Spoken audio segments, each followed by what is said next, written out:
Why are you on the clock doing that? Because I was here for work. That's your I'm about to clock out. responsibility and your time out of your time, right? So when you are on the clock, you are scheduled to work a flight, not to do anything else. Okay, well, if you Policy, Here's and I our go over HR that. please send that to me. It's in Workday. Well, it's in the workday So, handbook, so okay? listen to me. So if Please I can't stop find with it, the attitude. if I I'm can't gonna find deal it, with if I can't find it, then I will hit you up. Let Not, me know. not, I have not yet. one other Not question too. Yesterday, So you're just at the badging office every time. If you want to put words in my mouth, you can, but no, that's not what I go into. You cannot make this up.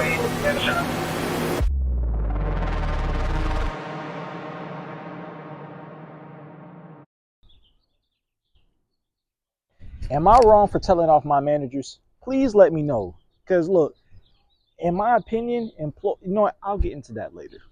I don't understand. That's what we're gonna talk about. We're gonna talk about how I got fired from my 9 to 5. That I thought this was gonna be the job. I thought this was gonna be the actual like stepping stone. If I learned how to manage this, actually keep a job for a long time and just, stick with it, then I'll be able to fund all the music. I'll be able to, focus on getting myself better equipment. Crazy. I'm super perplexed.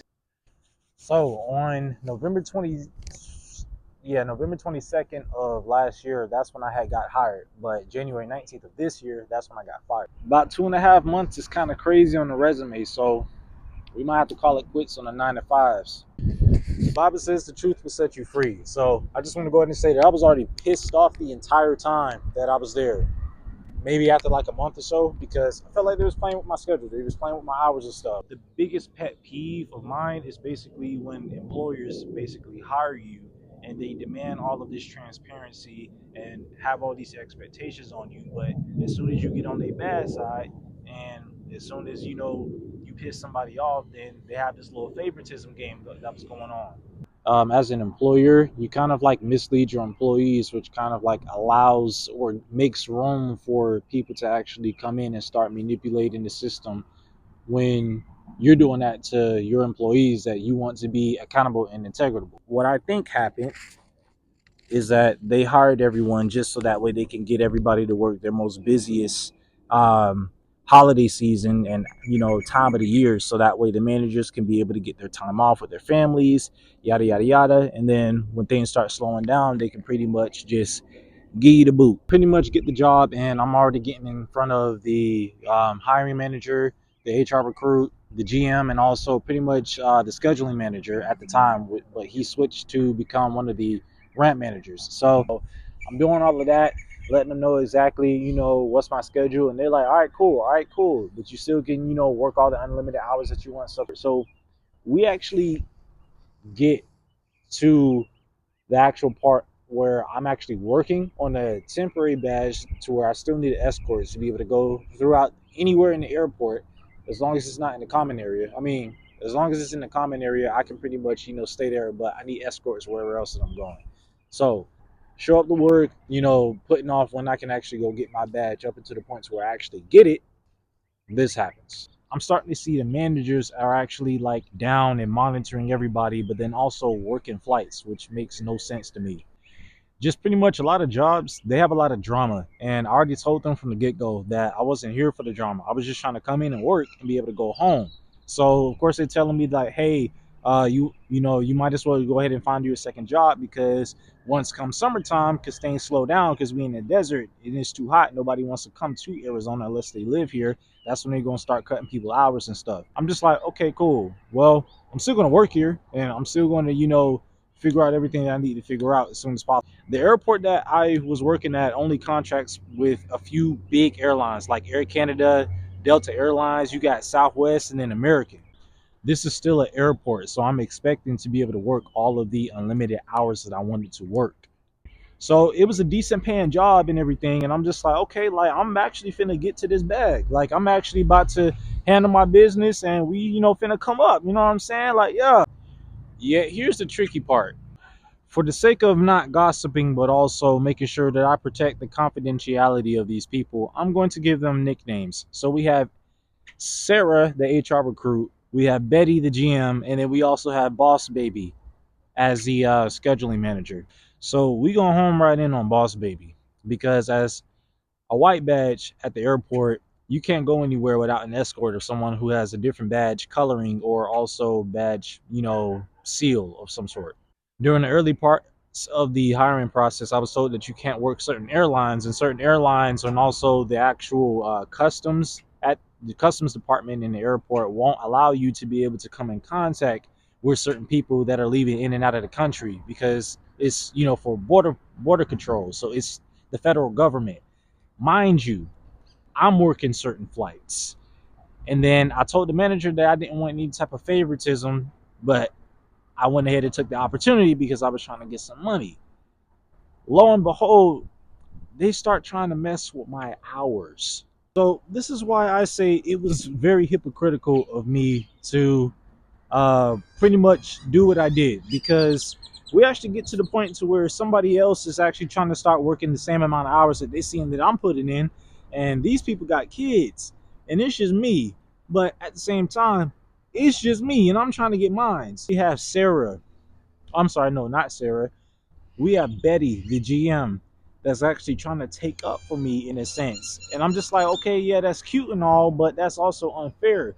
And when y'all start messing with my hours, y'all need to keep that same energy, because you just told what's the name, who's a coworker, and somebody else that they can't work certain flights unless they have a certain type of seal or code or whatever on their badge to be able to work that flight. But I'm back here during the most busiest hours of the time of year, putting up bags and stuff and sweating and working my behind off trying to get to this bag. Managers were starting to notice that I'm actually putting in a lot of hours, and the way how I was starting to get treated actually made me realize that, okay, maybe some other people are starting to get jealous because they can't get those same amount of hours. But it doesn't make sense because of this. They had this one weird rule to where if you're not specifically at a flight or if you're not working, then you have to clock out. But if I'm clocking pretty much out after every single flight leaves, but another flight is between 30 minutes or so, and if we have to set up 10 minutes before that flight, what's the sense of clocking out, especially if we're not contractors? The company is contracted with other companies, but if we're W2, then I need to get my hours worked. That's what's going on in my head.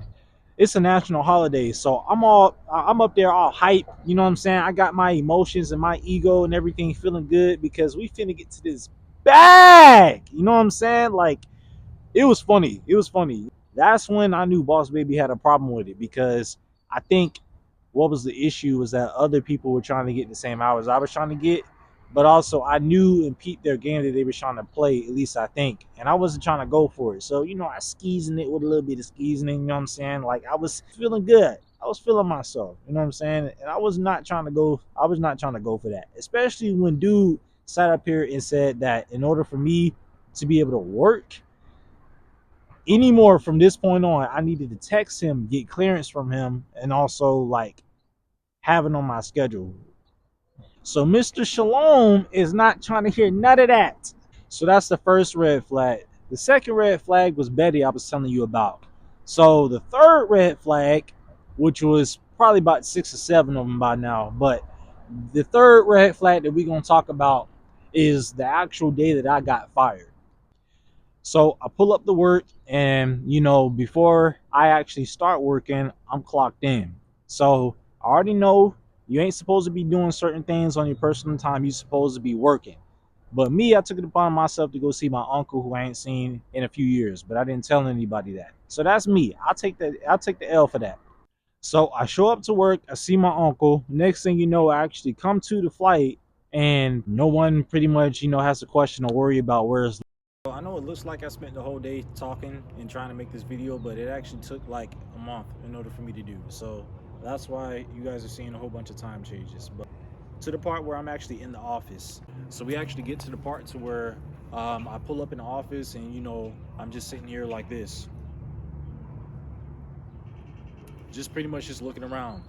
We got Miss B over here that's, over here on her computer, and they were trying to figure out, okay, yeah, and where were you at, yesterday, after Sarah, the HR recruit, was sitting up there telling me that my hours were this and that and everything, because I was sitting up there tripping. I was just telling them like, yo, I'm not gonna come into work unless y'all get my hours right, yada yada yada. And we was waiting on Boss Baby to pull up, and Boss Baby gonna pull up, just I already know, like, I already knew it was up. I already knew it was over with. Like, I was just waiting for somebody to pretty much just say what they needed to say and just get to the point. Yeah, so I'm gonna go ahead and pretty much just play the video for you guys, so that way you can see the whole thing uncut of what happened. There's a couple of things that was not said that was said the day I had got fired, but only captured a little bit because I was moving and talking with my hands, as you guys can see, because I was covering up. But I think what's her name? No, not Sarah. What? I don't forgot the whole name that I created for the stage character names for the managers. I don't know. I'm gonna just say B. So B, basically, I think she had saw my camera and everything, and I think they were specifically, or she was specifically asking those questions to pretty much point out and CYA the reason why they were pressing me on the matters of me not showing up for a certain flight the day before I had got fired, which y'all see right now. So rolling the clip. Badging office? What? To get my badge information taken care of. So what's up? Why are you on the clock doing that? Because I was here for work. That's your I'm about to clock out. responsibility and your time out of your time, right? So when you are on the clock, you are scheduled to work a flight, not to do anything else. Okay. Well, if you can show me that in writing or so, then I'll. It's in our here's- policy, here's and I our go over HR that on the Please send first that to day. me. But can I just ask a question? What did we have to take care of with the badge? To get my customs taken care of. So now I have it. So Oh, so you have your custom seal. I have my customs. So that's seal. what you went to get. Yes. So Oh, okay. is there anything else? Yes. What's up? Okay. Stop with the attitude, please. We're just trying to figure out what happened, like where you are, because you were expected to be at certain flights and we're short-staffed. So we're just trying to figure out like where you were. So with badging, just going forward, anything with badging has to be done on your own time. So when you were hired, you got your temporary badge before you started, and all of that. That was all done on your own time. Okay. So So with we, all due respect, when it comes down to us being understaffed, that's not my problem. Anyone, It is because now rather you're it's- scheduled. Now you're if scheduled. you want and people to work take- a flight, then schedule people to come into work, so that way you won't be okay. Right. Where's this person? That- Where's that person? Or you can do what you always normally do and just come work the flight yourself. Or I'm sorry, yourselves. So I schedule you, right? Now you're putting yourself In what? in that group In what group? because now you didn't show up to your flight to go take care of In badging. group of what? Of people that's not showing up for the flight. I showed up for work. I was here. I was at the badge office. You That's told me not what you work. told me. So I was working on getting my badge. So I mean, if we want to be technical, cool. But send that to me, please, so that way I can review that. Other it's than in that, it's in the handbook and it's in Workday. cool. It's in the workday So- handbook. Okay. So listen to me. So if Please I can't stop find with it, the attitude. if I I'm can't getting find sick it, of if I can't find it, then I will hit you up. That's where I was today. I'm about to clock out and go home unless the supervisor Nah, lets Nah. me know. not, I have not yet. one other not yet. question too. Yesterday, you were there for the first Sun Country flight. Can you tell me where you went after that? Badging What- office. Okay. So you're just at the badging office every time you come into work? Okay. If you want to put words in my mouth, you can, but no, that's not where I go So every what, time. what I did go you to work. do at the badging office yesterday? So you took from 11ish Okay. till 3:30 yesterday at the badging office. Is that correct? No, I went to WestJet afterwards. That's where you and Nori and somebody else was trying to figure out where I was at. Yeah, So- we were trying to figure out because all of our managers. Well, he told you I was there. I know for a fact because I made eye contact with him. We saw you, but we didn't. So you didn't have Okay. a seal, so you weren't even supposed to be at WestJet. Okay, that's 'Cause not You just got your seal that's today. not what the first thing you told me, because you told me 2 weeks ago when we were talking with D-Man that I just cannot go up on the stairs to go in contact with the customers, so I can still work there and work with the bags. No.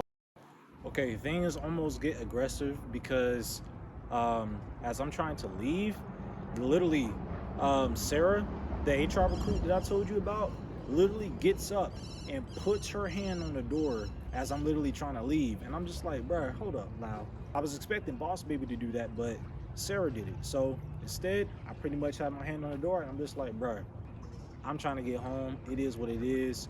Y'all basically about to fire me at this point. Yeah. Just fling that door open and just walk out. You know what I'm saying? Just mind my business. You know, I took care of that. You know, after I did that, everything, then that's when, you know, the lady was like, at this point you are terminated. And I'm already just walking out and everything. Still got the badge on me, which I thought they was after, but, you know, pretty much, you know, they got what they wanted out of it. And, you know, I took a L basically. And I'm thinking I'm triumphing out that guy, but literally left your boy unemployed. I mean, I could have found another job by now, or I'm thinking I could find another job because I'm not thinking that God literally blessed me with this job and that situation was petty when it should have been something that I could have resolved. I spoke to you in the commenter how, you know, I do with everybody else outside of work, but with them, because they pissed me off and they made me mad, I was tweaking. All right, so in closing of the video, I just wanted to say that I learned my lesson, or I'm still learning my lesson. What we need to learn, or what Shalom still needs to learn, is to zip it, bite the bullet, and just handle your business. So that way, you know, I can stand on business and just clock in and clock out and just let everybody handle what they need to handle and just not trip, because I don't have a million things on my plate to worry about or that I once had before. So that's the big thing that I learned in this situation. Probably not going to ever work for an airport again, because that's just ridiculous. I'm going to be honest with you. Thank you for clicking on this video. Thank you for checking it out. Just let me know in the comments if I was completely bugging out. If you are an employer, let me know if you would hire somebody like me